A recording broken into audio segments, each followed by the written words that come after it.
Good evening, surfing world. It is the World Surf League's qualifying series. You're joining us here in the late afternoon, in fact early evening here, as we frame up the final heat of the day's proceedings. Conor O'Leary, Ian Crane make up the lineup, along with Thiago Camarao and Rio Inaba. Wasting no time, Inaba, his second heat of the day, he surfed earlier this morning in completely different conditions, and a nice rhythm to get going here. Lots of speed and just a little fizzle at the end of that, but your Japanese surfer in green sitting very comfortably on the championship tour.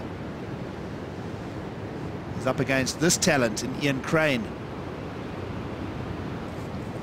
But Conor O'Leary, this was his opening snap right there. Beautiful maneuver from Conor, and currently in that Rookie of the Year race. So he'll want to keep making heats. He'll jump on the end of this section here. He'll switch it up for the backhand. He's got good flow and pace. Rio Inaba around the corner now. The surf really has settled down. It's almost a third. It's about a third of what we started with this morning, Potts. And a 4.3 earlier on for Crane.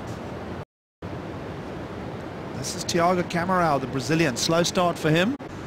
So as usual, I mean, as it's been all day, there's been no real runaways, has there? There's been a couple. Jeremy Flores ran away with his, but other than that, there's been some tight heats. Lovely silhouetted flow here from Rio Inaba.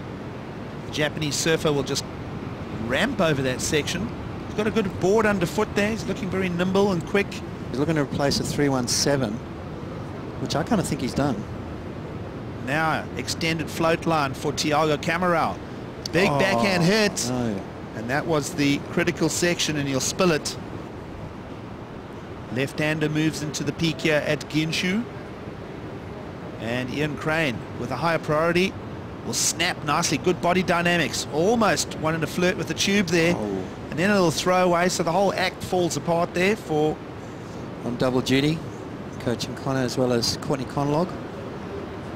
And the young Japanese surfer will keep some nice movement for us. Lovely stitching together. Speed, power, flow there on display on the left. Currently 117th on the qualifying series. He's not surfing like it. He's really attacking this heat.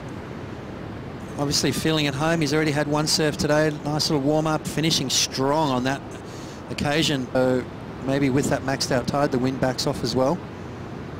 There's that cloud bank that we had this morning is returning here this afternoon. Yeah, see all the little innuendos of the North Atlantic at play here in the previous heats. Let's hear from him. He's with Rosie Hodge. Well, Keanu, coming into this event 7th on the rankings. Today's been an interesting day. I know there's still a lot of event left, but Yagodoro falling out of the contest. Does that come into the mindset at all, or you just focus solely on your performance? Just looking forward to performing. And we've seen the conditions change throughout the day. I know that you've spent a lot of time down here on this beach today, keeping an eye on conditions or watching some of your fellow Hawaiians? Yeah, I watched a couple of heats just to kind of see the scoring, and it's kind of nice they brought the, I feel like they just brought the judging crazy. You know, I kind of just walked down early just before my heat and just try to watch it just a little bit right before I paddled out. You've had a lot of success in Europe. We can't help but think about your win in France, so it's got to feel good to be back on the European soil. Number chart for Conor O'Leary. Yeah, Conor, well, what was he looking for? High point range. Let's have a look at Inaba's wave first. Races down the line, and every time a surfer widens their stance, you know that there's going to be something in the air, something above the lip. Let's have a look at this one here from Thiago Camarao. A little bit more height on that one, a little bit more degree of difficulty.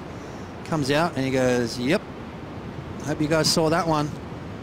And then Conor O'Leary, more of the traditional way to get the score. Two solid maneuvers there from Conor. So the situation, Conor O'Leary's jumped from 4th up into 3rd. Well, it's kind of a not necessarily a Hail Mary, but something very close, and the judges love it. Well, this guy's surfing beautifully. A little stumble there, but he'll keep it moving now. This is your heat leader, Rio Inaba. But he knows that Camarao's breathing down his neck. It's just a 3-point required by this man, and he'll blitz this one. Found an inside track, and he's sparking this thing alive. Wow. Nice stuff. Definitely going to move up into that first spot, but hang on a sec, we're going to maybe need more from Thiago. Why? Because Inaba just dropped his highest score of a 5.87 gigs, so that requirement. So, new story to talk about with 12 minutes to go. Now on the inside, that looked like Colin O'Leary on the big picture. Well, benefits of this evening here in Portugal. A few cigarettes, a few cocktails, and some silhouetted surfing for you as Ian Crane goes into the sky. He's looking for numbers here. Let's see it. This was what happened at the break. The current heat leader, Thiago Camarao, just blowing the tail out right there, showing some variety, showing a bit of flair both on the lefts and rights. In the Conor O'Leary looking for a big score to try and get himself back into this heat gigs. He's currently looking for a 6.24. The conviction that and the speed and power that Conor surfs with. I mean, that first turn was absolutely amazing, just really blowing the tail out the back. Maybe could have connected a little bit. Lowest to 6.7. 7.5 gets lobbed off as we look here at Thiago Camarao looking again. Conor O'Leary taking out the qualifying series last year. Consistency and power is the name of his game. As you see now, inside track for Ian Crane. Oh, that's the surfing we love from him. Oh. Where are you, Ian? He'll go down. Paddle. There it goes. Disappears off your screen. And now, Conor O'Leary. Tight jam. Little over angle there, and he'll go down. And also Tom Carroll had that happen, of all places, at sunset. How do you catch 10 waves at sunset? It's a good question. Right, that's absolute frothing levels. Well, it's been a long day, and it's just actually beginning for Carissa down here for a warm-up. Coming up tomorrow, you're going to be surfing possibly. Yeah, it looks like we have a possible start tomorrow. I haven't had much time out here because, you know, I got in about 2 days ago and it was massive. Yep. It still amazes me, though, someone with Carissa's stature, like the accomplishments she's made in her life, she still feels that lack of confidence. Still need to put some pressure on the surf today to go into tomorrow with. Yeah. For a start in early October, and then the woman will wrap it up in November in Maui. And how about that for a little bit of flair over the lip?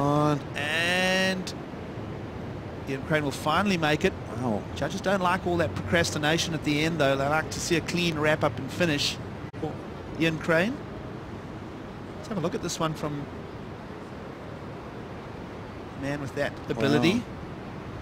Just landing it so easily, but then landed backwards. That's what took him so long to get the board back around again, because those fins in the white water refuse to engage. Normally you land on the clean open face and automatically the board's going to spin around, right? But with all that white water and turbulence, it took a while for the fins to literally engage and then flip him back around. So, because as you see at top left of screen is going to be the final result. Thiago Camarao will sneak one past the pack here, and he'll get the win for the final heat of the day. And Ian Crane is furious with himself. And I think part of the heat that went bad for him is he got into that funk where he just sat and waited for waves. Yeah, and then try to come back, you know, with a sense of urgency. And when you sort of push it like that, you don't let it naturally happen, things can go wrong. So unfortunate there for Ian Crane. I mean, a couple of great attempts though. Beautiful air reverse that he didn't complete, and then that big wraparound sort of layback snap that didn't quite complete either. So unfortunate there for Ian Crane.